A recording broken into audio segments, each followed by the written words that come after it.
논리가 이내옵니다.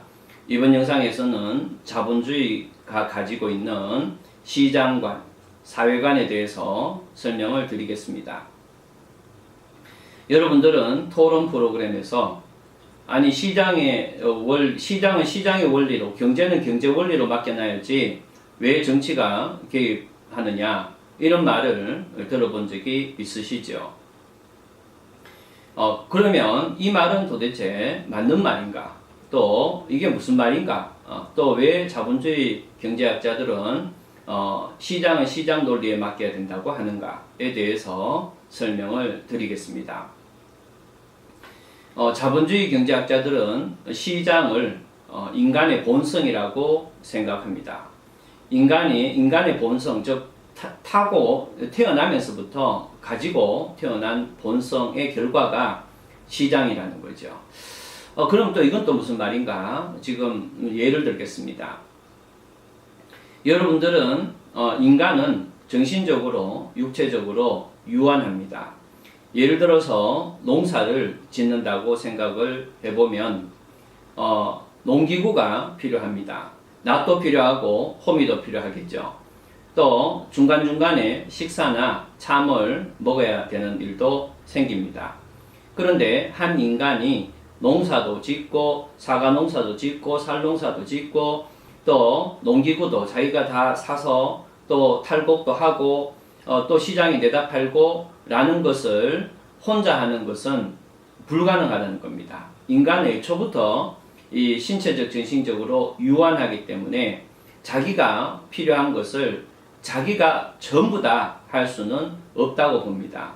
그래서 어떤 사람은 농사를 짓고 그 농사 지은 결과물을 가지고 농기구로 때때로 바꾸기도 하고, 그러면 농기구 만드는 사람은 자기가 농기구를 열심히 만들어서 나중에 농사 짓는 사람과 쌀로 바꿔서 생활할 수밖에 없다는 게 자본주의가 인간을 보는 관점입니다. 그렇기 때문에 필연적으로 교환이 생긴다는 겁니다.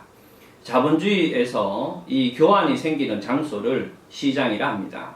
그래서 결국에 시장이라는 것은 인간의 어떤 신체적, 정신적 본성 때문에 나오는 당연한 결과로서 생기는 게 시장이라고 보는 거죠.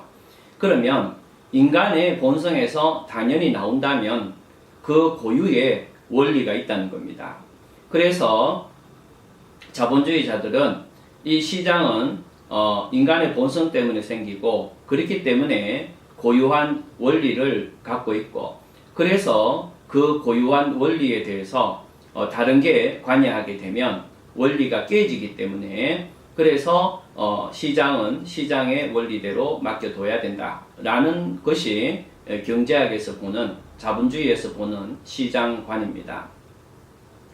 근데 우리가 두 번째 전 영상에서 들었던 장동건과 이효리 예를 들 수도 있습니다. 자, 거기서 어떤 예를 들 수 있는가 하면 장동건이가 오랫동안 함께 옆에서 장사해 왔던 장동건이가 모처럼 토스트 가격이 올라서 이윤을 얻게 될 때, 이럴 때 자본주의 경제학에서 말하는 인간관과 달리 이효리는 자신이 조금 이익이 적더라도 굳이 10년 동안 옆에서 함께 했던 그러한 장동건의 토스트를 자기가 왜 만들어야 되느냐라고 판단해서 자기는 여전히 어묵을 팔 수도 있는 거죠. 다시 말씀드리면 이 경제적 논리가 아니고, 즉 시장 논리가 아니고 윤리적 논리로 이 이효리는 행동할 수도 있습니다. 또다시 말씀드리면 결국에는 인간은 시장 이외에 윤리적 원리나 공동체의 원리, 즉 정치적 원리죠. 공동체의 원리를 가지고 얼마든지 경제적 활동에 대해서 판단할 수가 있게 되는 겁니다. 그럼에도 불구하고 시장 논리로만 문제를 해결해야 된다라고 하는 자본주의자들이 많은 거죠. 그 얘기는 곧 경제적 이익만을 가지고 판단을 해야 된다라는 말과 동일한 말입니다. 자, 그러면 이 자본주의 이 시장 경제 혹은 자본주의 경제학자들이 이 시장관을 어떻게 갖고 있는지 이제 조금은 여러분들이 이해할 수 있게 되었을 겁니다. 과연 경제학에서 말하는 그 시장 원리의 윤리적 원리나 정치적 원리가 얼마 정도 개입되어야 되느냐는 사회마다 상황마다 다르겠지만 오로지 시장 원리, 경제 원리로만 판단해야 된다라는 말은 사실은 상당히 문제가 있는 말이 될 수도 있습니다. 자, 그러면 오늘 여러분들에게 이 자본주의 경제학자들의 시장관에 대해서 말씀을 드렸습니다. 다음 영상에서는 오늘날 다양하게 발생하는 자본주의의 혹은 자본주의 경제학의 문제점들에 대해서 어느 정도 영상을 만들어 올리겠습니다. 감사합니다.